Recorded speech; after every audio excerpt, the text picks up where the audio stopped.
Welcome to the Dirk's Diaries podcast. I'm your host, Dirk, and today I'm going to talk to you what it was like for me, about being dyslexic in the school environment I grew up with.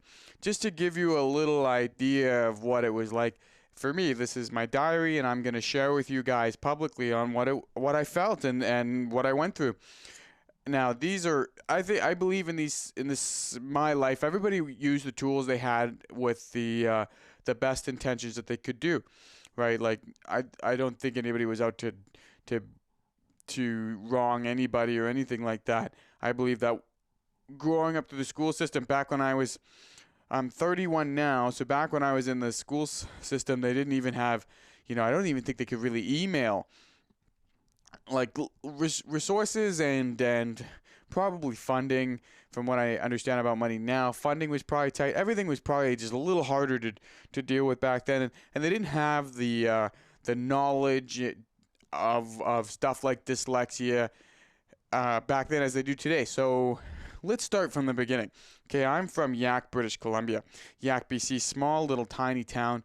I have, at this time when I'm going to school, I have so there's six of us. I had five other siblings and my parents. So that's eight people in the house. It took me a moment to think there. So there's eight people living in the house. I got my closest relatives is my brother, who is older than me. He's about a year and a bit older than me, and then I've got a brother a year, almost 2 years younger than me, and then I have an even younger brother, and then two older sisters that are the oldest in the household at this time. So I go to Yak Elementary. School starts from kindergarten, I think goes grade 1, grade 2, and then grade 3.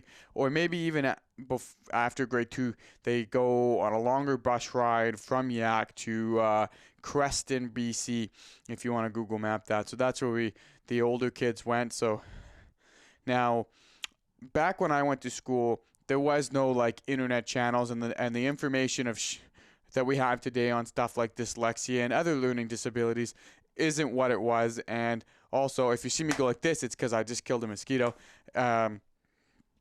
So things have changed since the time period I was in school, but I'm still going to share with you my story because there's other factors into why I struggled with school. It wasn't just a learning disability. It was just like moving lots and my environment and my mindset also all played a part in why I really struggled in school. And I think people could probably relate to this. So, I go into school, grade 1, I think I struggled right off the bat. I can't really remember much of grade 1. But going into grade 2-ish, they must have learned or caught on that I was struggling.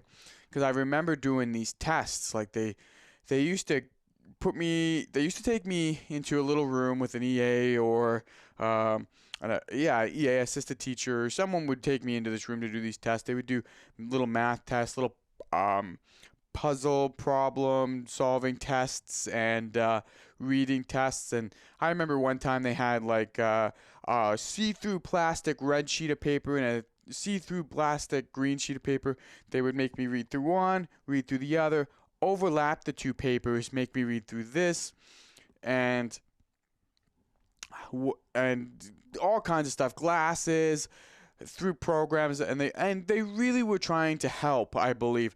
But I was getting frustrated even at a young age, just being a kid. I'm struggling in reading, which made me. This is what happens when you struggle with reading. You could be good at science. You could be good at math, biology, anything. You could be good at all other subjects. If you're struggling to read, you're going to struggle with those subjects, even if your mind grasps on. Because if you can't read the content of the subject that you're trying to learn, you're not going to have the information. You're going to get frustrated. That's what it was like for me. I felt like I could be good at a lot of things, but because I couldn't just take in the information off the page, I struggled, and I didn't want to do anything after that. I don't want to invest my time into anything else. Even at a young age, like I was learning how much harder it was for me than the other kids, and I could see it and how other kids would try and help and explain, and they would just understand. They'd read the question and understand the problem, even at a very young age, and I couldn't even read the question. when I was older, I don't remember what age. It might have been in Ontario, at my last school that I went to in Ontario, that they assessed me. So I would have been in grade 8, I think. I think I was in grade 8, and they did a reading assessment and a writing assessment, and I had like a grade 2 reading level. That's how bad it was. Maybe it wasn't grade 8, but somewhere around there between 5 and grade 8, I was tested, and I didn't have a great set of reading skills with me, and that made me struggle everywhere else, that builds frustration. So you're doing all these little tests, trying to figure out what's wrong. They're trying to teach you, they're teaching you how to read and write, and they're explaining like the language. So they're like A, E, I, O, U, and sometimes Y. And then you're like, well, sometimes Y. Why is it sometimes Y? And then they explain to you, go, so Y makes the E noise, and sometimes the E makes the Y noise. And they start implementing these rules. So, I was taught, because I struggle with read, to write it how it sounds. So there was the same. It wasn't there, and there. There was written the same way every time. Now I understand there is, they are, over there. So even there, like I'm saying it right now, and I'm like, is that right? Is that how they break down? And I know lots of people can get confused on that, but when I already struggled learning how to read and write English, and then they start throwing in all these special rules like no, like N-O, and no were always the same to me, K-N-O-W. No, as in I know how, versus no, I don't. So even like that was still the way I said no in texting, even up to a few years ago, was N-O. I know how to do this. I N-O how to do this. And people were kind of like, they just rolled with it.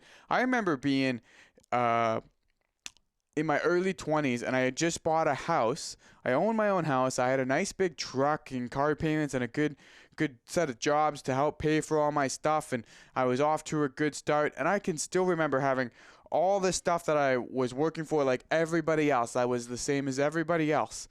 And then I would text my buddies, and they would have to text my fiance at the time what it was I was saying in the texts. This is before you could click a button and speak into it.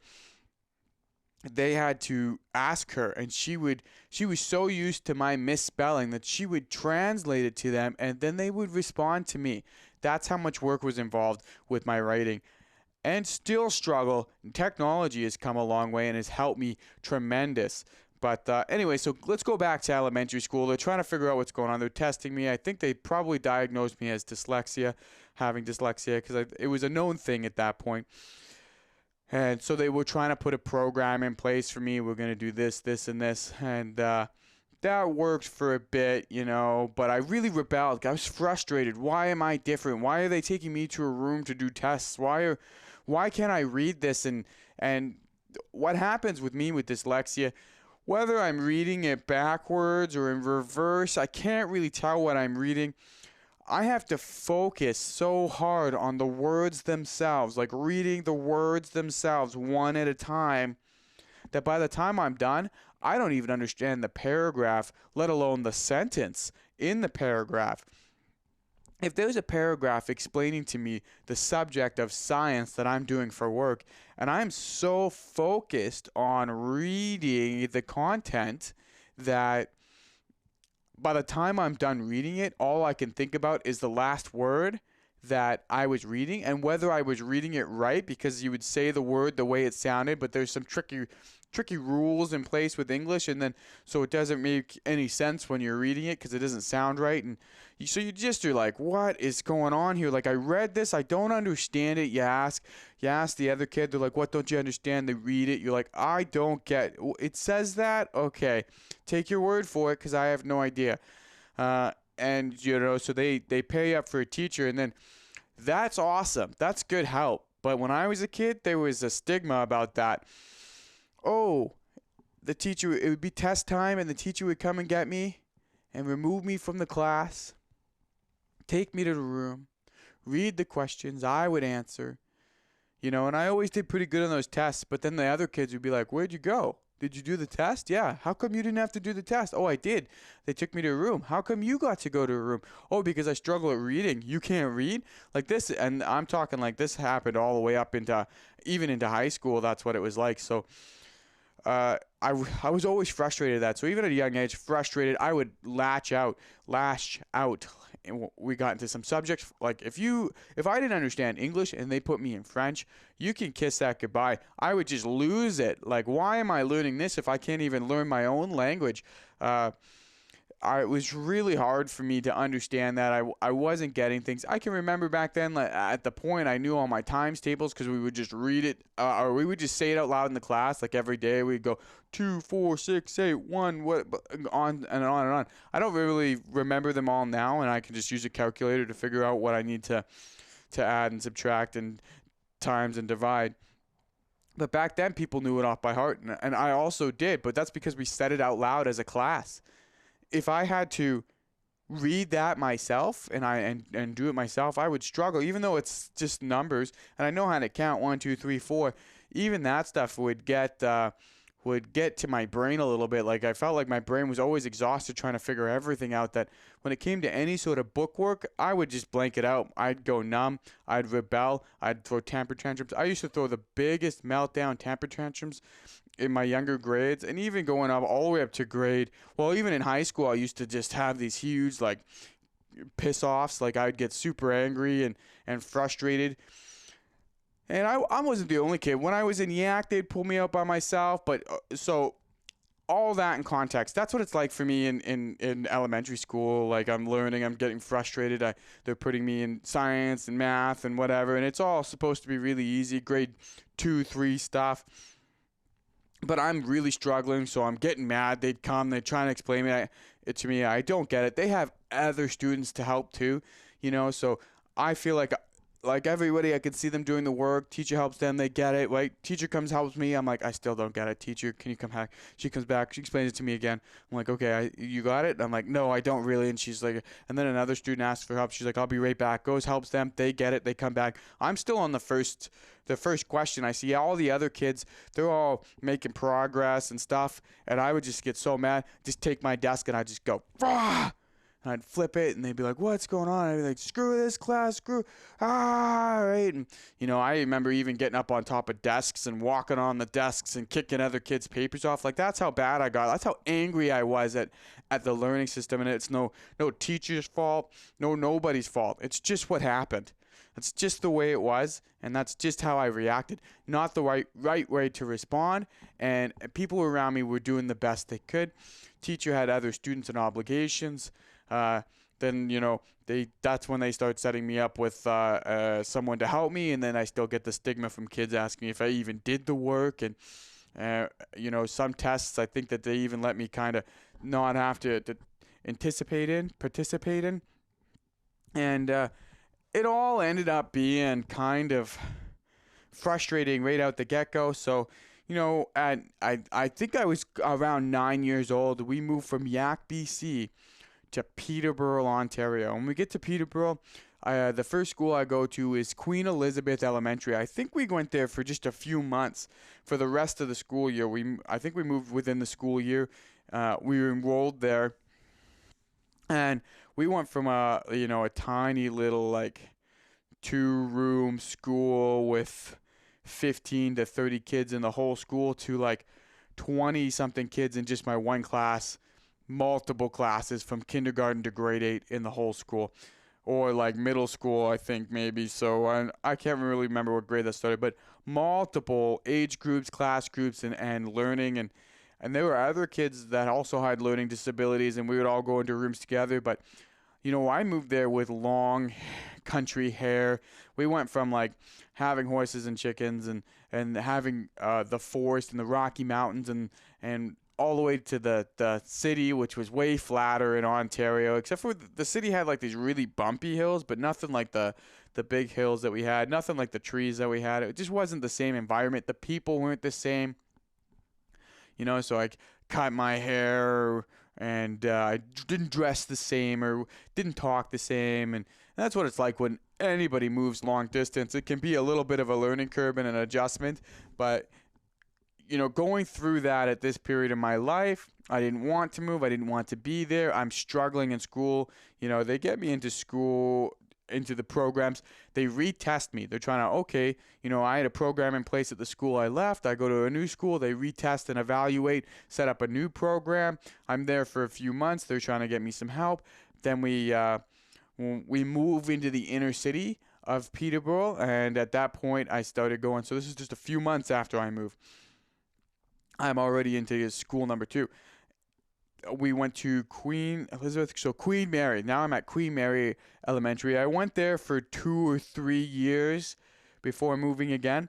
And same thing at that school. You go there, they test you. And now I'm in an older grade. I think I was into grade 4 when I moved there, so I'm moving into grade 5. I think I had to finish out grade 4, grade 5. I'm at Queen Mary Elementary School in Peterborough, Ontario, and same deal. They test me. They put programs in place. They try and help me the best that they can. I'm still not getting. I'm still like way behind. People are reading full books at this time. I'm not even reading paragraphs. It's such a struggle. They ask me to write something down. I write it the best I can. Nobody understands what it is. I'm trying to problem solve. Like some of these questions in science or other subjects asks you to break down and write out your answers. And I'm like, fuck, I got to write out the answers. I can barely finish fucking writing my whole name. Like, Jesus. And now I got to write out answers to questions. Like, as I'm getting older, I'm not developing the skills that everybody else is developing. I'm not learning it strictly because of reading. I could learn the science and I could learn the math if I could read the problems and get the answers from the textbooks like everybody else. I can't read the textbook and find the answer because I'm struggling so hard to just read.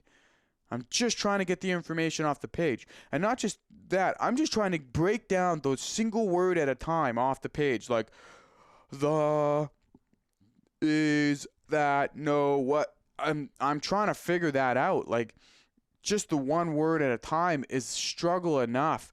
And then I got to try and somehow magically absorb the answer and information that the book is trying to give me. The textbook's got for me right there. The answers are in every textbook. That's what the teacher says. Well, the answer's in the textbooks. The answer's in the chapter. I can't find it. I can't read it.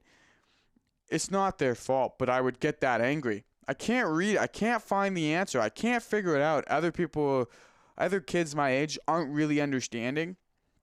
Why can't you get the answer? Why didn't you get the answer? Why did you? I'm starting to fail class. Then I get, angry. I start hanging out with other kids that are angry, and I get in fights, and I rebel in class. And, I get so angry and frustrated in class that they would have to remove the class, all the other students, because of my behavior, which isn't right to the other students. And I didn't realize it at the time. Like, I wish I was in the mindset to do things differently, but I was just so frustrated. This is school number 3. I'm only in grade 4 or 5. And then guess what? I moved to the opposite side of the city. So if this is Peterborough in between my hands here, and we started here, Queen Elizabeth, Queen Mary, now I'm going to Confederation Elementary School. And this is going into grade 6, I believe. Grade 6, I think my teacher's name was Miss Darling, and then at grade 7, my teacher's name was Miss Sharp, and she was a beauty. She was a real good teacher at Confederation Elementary School. I believe that's the scenario. That should all play out. But I remember those 2 teachers' names for some reason over all the other teachers, Miss Darling and Miss Sharp, grade 6, grade 7. So now I've moved to a new school. It's within the same school district, so a lot of the information and studies moved over, but now I've got new people to work with, new personalities to meet, new people trying to try new things in reading, and I'm sick of trying at this time. Like, I am sick of trying. I just want to get it like everybody else. I just want to be able to read the information and retain it in my brain, but I'm struggling so hard with the reading, and at this time, no internet, there's no cell phones, there's no podcasts or YouTube. If you didn't read the information, you couldn't attain the information. That's the life I was living. I was so frustrated, so angry. So, I go grade 7, 8, and then going into grade 9, which is the first year of high school, then we made another move from Peterborough, Ontario to Sonora, California. Big move from Canada to the United States, from the East Coast back to the West Coast. And wow, when I first was there, I was angry. My older brother was angry. My first year of high school, moving into the States, a whole new school environment, all the same dyslexic problems. I never felt more out of place, more of an outcast. Being the new kid makes me the outcast already. Being the new kid that can't read and doesn't understand what we're learning, that makes me even worse. But they had more people with some of the similar learning disabilities that I had, and they had a few stronger programs in place. But at this time, my mindset was already, I'm too far gone. Like, I'm so angry. I'm frustrated. I'm sick of trying these tests. I'm sick of trying new ways. I'm sick of sounding it out and still getting it spelled wrong. I'm sick of asking people what this says. I'm sick of asking people how to spell that. This is all by grade 9. I'm tired. I never rebelled harder. I never became more of an outcast in that first year of high school. But the one thing that Sonora, California did for me, what a great high school. I loved it. I wish I could have completed all my years of high school there. I loved the people. I loved all my friends by the time I left. I loved the person I was becoming. And I wish I had stayed, but the circumstances didn't lead to that. So, I first started off huge outcast. Nobody wants to be my friend. I don't want to be anybody's friend. I'm just angry and want to be left alone. I want to find a different way to live. I don't want to struggle trying to learn the way everybody else is being taught how to learn, because it doesn't work for me. I can't do that. So, at this point, I'm frustrated. But as the programs went into place and I started to do things with characters and make friends, the vast majority of people in the school there was a lot of people in this high school compared to my other high schools and my other schools. So that's my first year in high school, to my other schools. And there's so many people with different things going on. Near the second year, I started to change my ways, the way I dressed, the way I treated people, the way I act, even the way I looked at schoolwork. I started figuring some stuff out, answers. I found my own way. I found my own group of friends. I found out that people were caring even less about what I had and were more understanding. More technology was coming into the world. Cell phones were starting to, text. It was just kind of starting. Everyone had the flip phone and antenna, and you'd text, and new phones were starting to come out. And that's, I wish I knew what year that was. Can't remember. And then, my dad's work visa to work in the States ran out after 2 years. So, 9, 10, I went there. So going into grade 11, I was going into a whole new high school now. And what's different about this move is not just the struggles, not just the struggles with reading, and not just going from California back to the British Columbia lifestyle, which I haven't lived since I was 9. And now I'm 14, 15, going, I was either 16 or just about to turn 16 at that point, something like that. My older brother, who I was closest with just one year apart, I had him as my support in California. When we went there, we had each other until we found our own group of friends and kind of went off, and we were still buddies and close, but we also had our own groups of friends in school, and we had each other's back. And but Devin stayed in California. He was getting married. He had things going for him.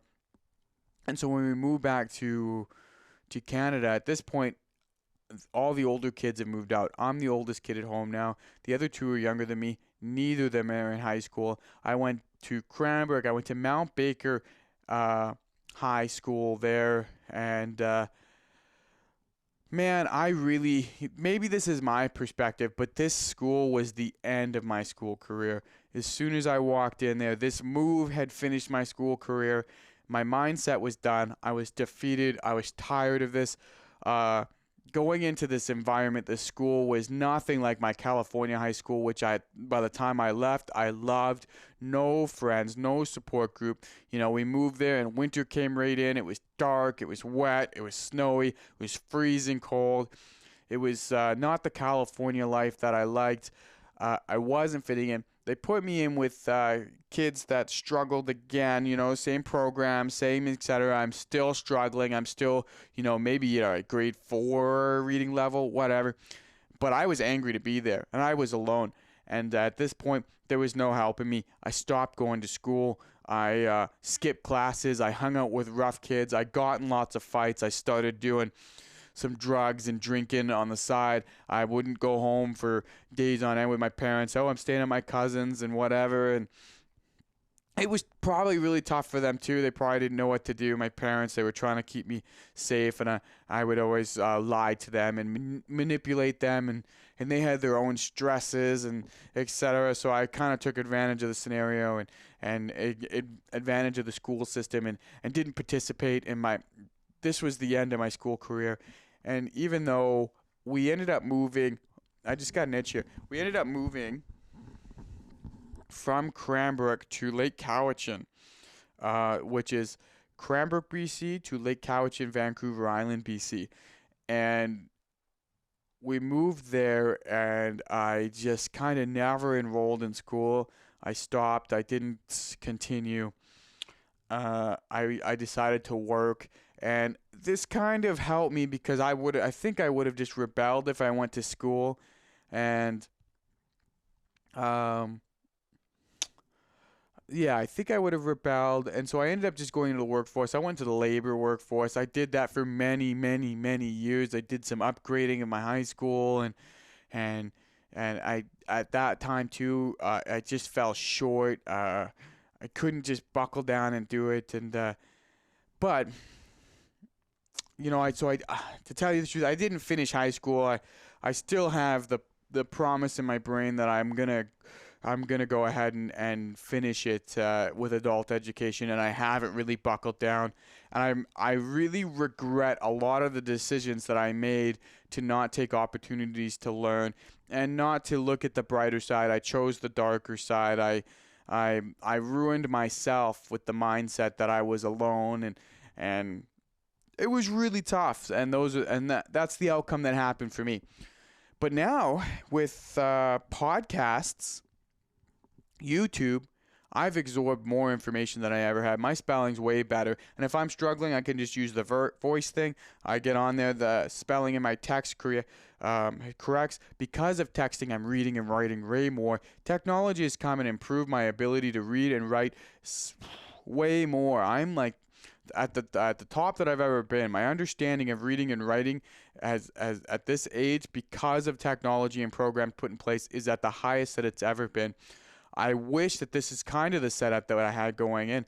Like, that's one of the reasons I decided to do a podcast and YouTube, because I know how much information and experience I get just out of listening and watching. I can learn. I'm a learner by doing and watching. If I can see it done a couple of times, then I can do it. If someone shows me how to do it in real life, man, I've got it down.